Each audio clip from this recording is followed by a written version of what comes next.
नमस्ते everyone. Customize वालामा चाहिँ फेरि आज नयाँ कलरमा लिएर आइसकेको छु। एकदमै राम्रो छ है। हजुरहरूको कुर्तामा आफ्नो नानीको लागि पनि हजुरको आफ्नो घरमा कुर्ता छ, प्लस छोरीलाई पनि सेम कलरको बनाइदिन्छु भन्न चाहनुहुन्छ भने हजुरले कलर दिनुभयो भने चाहिँ हामीले मजाले कस्टमाइज गरिदिन सक्नेछौँ। एकदमै राम्रो कलरमा आएको छ भने एकदम राम्रो पोतेको ह्यान्डवर्क हो भने यो चाहिँ हामीले आफूले यही बनाएको भएर चाहिँ एकदमै राम्रो, प्लस सुरुवालको पनि एकदमै राम्रो साइजेसमा हजुरले पाउन सक्नुहुनेछ। रेडिमेडको जस्तो हुने छैन भने थोरै खोल्ने भाग पनि हामीले हजुरहरूको लागि राखिदिएको हुन्छ।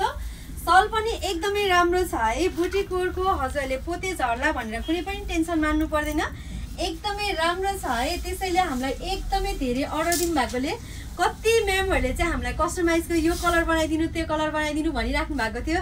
त्यसैले चाहिँ मैले यो पनि हाम्रो अर्डरको नै हो है। हजुरहरूको लागि चाहिँ मैले यो कलर मात्र देखाएको हो। अर्डर दिनु भएकोले हामीले यो बनाएर हजुरहरूलाई मैले यो भिडियो मात्रै पोस्ट गरेको छु।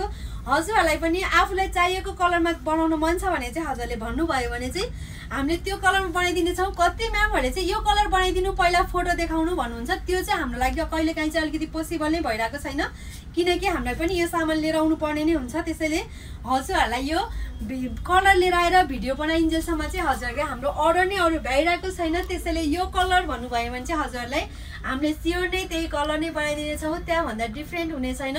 त्यसैले नै हजुरलाई पनि कस्टमाइजवालामा राम्रो आफ्नो बेबीको साइजमा कुर्ती बनाउन मन छ भने चाहिँ छिटो छिटो अर्डर गर्नु होला। Thank you.